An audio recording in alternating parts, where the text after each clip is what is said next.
கருவண்டு பார்த்துருக்கீங்களா? இவ்வளோலாம் இருக்காது. எல்லாம் ஆமா. இவ்வளோ பெருசு பெருசா இருக்கும். இருக்கும். புரியுதுங்களா? ஒரு அவுட்டர்ல காட்டுக்குள்ள கருவண்டு வர்றது யூசுவல். ஆனா சிட்டிக்குள்ளேயே பார்த்தீங்கன்னா, நடு வீட்ல சுத்துது. ம். புரியுதுங்களா? ஒரு கருவண்டு வீட்டுக்குள்ள உலாத்துதுன்னா, அங்க கம்பல்சரி செய்வினை, ஏவல், பில்லி, அமானுஷ்யம், கெட்ட சக்தி இருக்குன்னு அர்த்தம். மாற்று கருத்தே கிடையாது. ம். இதான் உண்மை. காப்பாத்துறதுன்னா மட்டும் உங்க மாலிக் பாய தேடி வாங்க. ம். ஒருத்தனை கெடுக்கிற மாதிரினா இந்த மாலிக் பாய் ஆஃபீஸில் இந்த காவாங்கிற எல்லைக்கு கூட கால் வைக்காதீங்க. காக்கிறது மட்டும்தான் என் வேலை, அழிக்கிறது என் வேலை கிடையாது.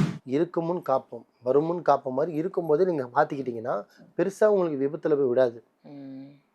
மழை சூரிய என்ன சொல்றது, இருட்டுனதுக்கு சூரிய நமஸ்காரம் பண்ணி பிரயோஜனம் இல்லை. ஸோ முடிஞ்சதுக்கப்புறம் நீங்கள் பாதுகாப்பாக வேறு வீட்டுக்கு இப்போ என்ன பிரயோஜனம்? ஸோ இது மாதிரி என்ன சிம்டம்ஸ் இருக்குன்னா, சொந்த வீடாக இருந்தால் பார்த்து கிளியர் பண்ணுங்கள். வாடகை வீடாக இருந்தால் வீடு காலி பண்ணிடுங்க. இல்லை போய் நான் அதே வீட்டில் தான் வசிக்கிறேன். புரியுதுங்களா சொன்னது? ஸோ ஒரு கருவரண்டு உங்கள் வீடை சுற்றி வருதுன்னா, முடிஞ்ச அளவுக்கு சொந்த வீடாக இருந்தாலும் சரி, வாடகை வீடாக இருந்தாலும் சரி.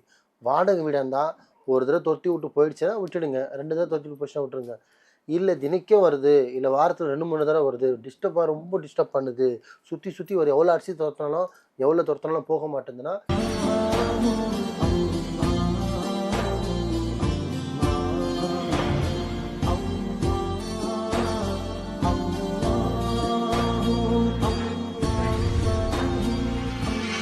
மர்ஜன்ம நேயர்கள் அனைவருக்கும் அன்பான வணக்கங்கள். பொருள் காவாங்கரை ட்ரிபிள் டவர்ஸ்ல இருக்கக்கூடிய மாலிக் பாய் அவர்களை தான் சந்திக்க வந்திருக்கோம். வணக்கம் பாய். வணக்கம்மா. பாய், இந்த கருவண்டு வீட்டுக்கு வருது அப்படின்னா அது ஒரு நெகட்டிவிட்டி, தீய சக்தி அப்படிலாம் சொல்றாங்கல்ல. இந்த கருவண்டு வீட்டுக்கு வருது அப்படின்னா என்ன அறிகுறியை நமக்கு உணர்த்த வருது? நிறைய பேர் அதை சொல்கிறாங்கம்மா. கருவண்டு வந்தால் செய்வன் இருக்குது, கருவண்டு வந்தால் செய்வன் இருக்குன்னு. ஆமா. ஆக்சுவலி செய்வனிக்காக கருவண்டு வர்றது கிடையாது. கருவண்டு ஒரு வீடை தேடி வருதுன்னா, ஒரு சும்மா அப்படி வந்துட்டு போகிறது இல்லை. அது வந்து வந்து வந்து போகிறது தான் உங்களுக்கு ஆபத்தை குறிக்கும். ஸோ அந்த செய்வினை சம்மந்தப்பட்டது, கெட்ட தீய சக்தி சம்மந்தப்பட்டது தான் அந்த கருவண்டுன்றது. கருவண்டு பார்த்துருக்கீங்களா? இவ்வளோலாம் இருக்காது. எல்லாம் இவ்வளோ பெருசு இருக்கும். புரியுதுங்களா? ஒரு அவுட்டரில் காட்டுக்குள்ளே கருவண்டு வர்றது யூஷுவல். ஆனால் சிட்டிக்குள்ளேயே பார்த்தீங்கன்னா நடு வீட்டில் சுற்றுது.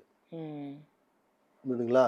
ஒரு கருவண்டு வீட்டுக்குள்ளே உலாத்துதுன்னா, அங்கே கம்பல்சரி செய்வினை, ஏவல், பில்லி, அமானுஷ்யம், கெட்ட சக்தி இருக்குன்னு அர்த்தம். மாற்று கருத்தே கிடையாது. இதான் உண்மை. பேட் வைப்ரேஷன் அந்த வீட்டில் இருக்குன்னு அர்த்தம். அது ஒரு ஆத்மா, இறந்த ஆத்மா கூட இருக்கலாம், ஒரு ஏவல் இருக்கலாம், ஒரு ஜின்னு வசிக்கிற இடமா இருக்கலாம், ஒரு ஏவல் ஏவி விட்டுருக்கலாம், அந்த மண்ணில் சேவனை செஞ்சுருக்கலாம். புரியுதுங்களா? இல்லை அந்த வீட்டில் ஒரு என்ன சொல்கிறது, ஒரு ஆத்மா தூக்கு மாட்டிக்கிட்டு சூசைட் பண்ணிட்டு கூட இருக்கலாம். அந்த மாதிரி இருந்தால் கூட கருவண்டு சுத்தம். அதே நீங்கள் தெரிஞ்சுக்கலாம். புரியுதுங்களா சொன்னது? ஸோ ஒரு கருவரண்டு உங்கள் வீடை சுற்றி வருதுன்னா, முடிஞ்ச அளவுக்கு சொந்த வீடாக இருந்தாலும் சரி, வாடகை வீடாக இருந்தாலும் சரி. வாடகை வீடாக இருந்தால் ஒரு தடவை தொத்தி விட்டு போயிடுச்சுன்னா விட்டுடுங்க. 2 தடவை தொத்தி விட்டு போயிடுச்சுன்னா விட்டுருங்க. இல்லை தினைக்கும் வருது, இல்லை வாரத்தில் 2, 3 தடவை வருது, ரொம்ப டிஸ்டர்ப் பண்ணுது, சுற்றி சுற்றி வரும், எவ்வளோ அரிசி துரத்தினாலும் போக மாட்டேங்குதுன்னா, அப்போ வீட்டில் கெட்டது குறிக்க வருதுன்னு அர்த்தம். முடிஞ்ச அளவுக்கு சொந்த வீடாக இருந்தால் அந்த மண்ணை சோதித்து பார்த்து செய்வினோ ஏவலோ பார்த்துட்டு அது தெரிஞ்சு கிளியர் பண்ணிக்கிங்க. இல்லை வாடகை வீடாக இருந்தால் முடிஞ்ச அளவுக்கு வீடை காலி பண்ணிவிடுங்க. ஏன்னா இருக்கும் முன் காப்போம், வரும் முன் காப்போம் மாதிரி இருக்கும்போதே நீங்கள் மாற்றிக்கிட்டிங்கன்னா பெருசாக உங்களுக்கு விபத்தில் போய் விடாது. மழை சூரிய என்ன சொல்றது, இருட்டுனதுக்கு சூரிய நமஸ்காரம் பண்ணி பிரயோஜனம் இல்லை. ஸோ முடிஞ்சதுக்கப்புறம் நீங்கள் பாதுகாப்பாக வேறு வீட்டுக்கு இப்போ என்ன பிரயோஜனம்? ஸோ இது மாதிரி என்ன சிம்டம்ஸ் இருக்குன்னா, சொந்த வீடாக இருந்தால் பார்த்து கிளியர் பண்ணுங்கள். வாடகை வீடாக இருந்தால் வீடு காலி பண்ணிடுங்க. இல்லை போய் நான் அதே வீட்டில் தான் வசிக்கணும்னா, அப்போ அந்த மண்ணை வச்சு சோதித்து பார்த்து உங்களோட பேரெல்லாம் போட்டு பார்த்துட்டு உங்களுக்கு சேவன் வச்சுருக்காங்களா, ஏவல் பண்ணியிருக்காங்களா, இல்லை வீட்டில் எல்லாம் அமானுஷ்யம் இருக்கான்னு பார்த்துட்டு அதை நீங்கள் கிளியர் பண்ணிட்டு அதே வீட்டில் கூட நீங்கள் வசிக்கலாம். ஆனால் கருவண்டு வந்தால் உயிர் எடுக்கிற சக்தி இருக்குது, உயிரை எடுத்துரும், அவ்வளோ பெருசாலாம் ஒன்றும் கிடையாது. ஆனால் முழுக்க முழுக்க செய்வனை குறிக்கும். அது எந்த ஒரு மாற்று கருத்தும் கிடையாது.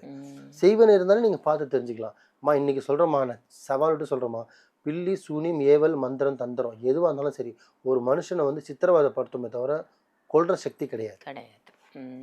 படைச்சவனுக்கு மட்டும்தான் எடுக்கிற சக்தி இருக்குது. கொடுப்பவன் அவனே, எடுப்பவன் அவனே, காப்பவன் அவனே, அழிப்பவன் அவனே. அது ஒருவனே, அது இறைவனே. இவ்வளோதான், வேறு எவனுமே கிடையாது. இது எல்லாமே ஒரு மனுஷனை கஷ்டப்படுத்துறது தான். சித்திரவதன்னு சொல்லுவோம் பார்த்தீங்களா, படத்தில் காட்டுவோம் பாருங்க சித்திரவதன்னு.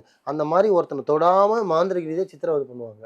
கை உடைக்க வைக்கிறது, கால் உடைக்க வைக்கிறது, பித்து பிடிக்க வைக்கிறது, கண்ணு தெரியாமல் வைக்கிறது, வயிறை வீங்கி வைக்கிறது, வயிற்றுக்காரனாக வைக்கிறது, தன் உடம்புல துணி இருக்கான்னு தெரியாமல் சொத்த விடுறது, எல்லாமே மாந்திரிகத்தில் கையாளுனது ஆதி காலத்துலேருந்தே. ஆனால் அந்த ஜாம்பவன்லாம் இப்போ இல்லை. சில பேர் பண்ணுறாங்க. காப்பாத்துறதுன்னா மட்டும் உங்க மாலிக் பாயை தேடி வாங்க. ஒருத்தனை கெடுக்கிற மாதிரி இருந்தா இந்த மாலிக் பாய் ஆஃபீஸில் இந்த வாங்குற எல்லைக்கு கூட கால் வைக்காதீங்க. காக்கிறது மட்டும்தான் என் வேலை, அழிக்கிறது என் வேலை கிடையாது. ஏன்னா படித்தவனுக்கு ஒரு நாளும் பதில் சொல்லணும். நான் ஒரு வக்து தொழுவையில் கூட நான் அல்லாஹ்க்கு பதில் சொல்லணும். சரிங்களா? எதில் பாதிக்கப்பட்டிருக்கீங்களா என்னை நம்பி வாங்க, என்னால் முடிஞ்சளவு நான் காப்பாற்றுறேன். அதுக்கு மேலே ஆண்டவன் பார்த்துப்பான், அதுக்கு மேலே இருக்கிறவன் பார்த்துப்பான். ஆனால் ஒருத்தனை கெடுக்கவோ அழிக்கவோ இந்த மாலிக் பாய் தேடி வராதிங்க. வீட்டில் கருவண்டு சுற்றளவு இருந்ததுன்னா முடிஞ்ச அளவுக்கு ஒரு மாந்திரிகரை பார்த்து தெரிஞ்சுக்கிங்க. வருமுன் காப்போம். ஒரு 300 ஃபீஸ் வச்சு பார்க்குறதால ஒன்று கெட்டு போயிட மாட்டீங்க. இப்போ இந்த மாதிரி கருவண்டு சுற்றி ஒரு தடவை வந்து பார்க்க வேணாம், 2 தடவை வந்து பார்க்க வேணாம், கண்டினியூஸாக வந்துகிட்டே இருக்குன்னா பாருங்கள். ஏன்னா கருவண்டு வீட்டில் வருதுன்னா முழுக்க செய்வேன் தான் காரணம். நல்லதே நினைங்க, நல்லதே செய்யுங்க, நல்லதே நடக்கும். வாழ்க வளமுடன். சூப்பர். ரொம்ப சிறப்பா சொன்னீங்க. கருவண்டு வீட்டுக்கு வருதுன்னா என்னவா இருக்குன்னு யோசிச்சுட்டே இருப்பாங்க மக்கள். செய்வினை இருப்பதன் அறிகுறி தான் அது அப்படின்றத ரொம்ப தெளிவா ஆணித்தனமா சொல்லியிருக்கீங்க. நன்றி பாய். நன்றிம்மா.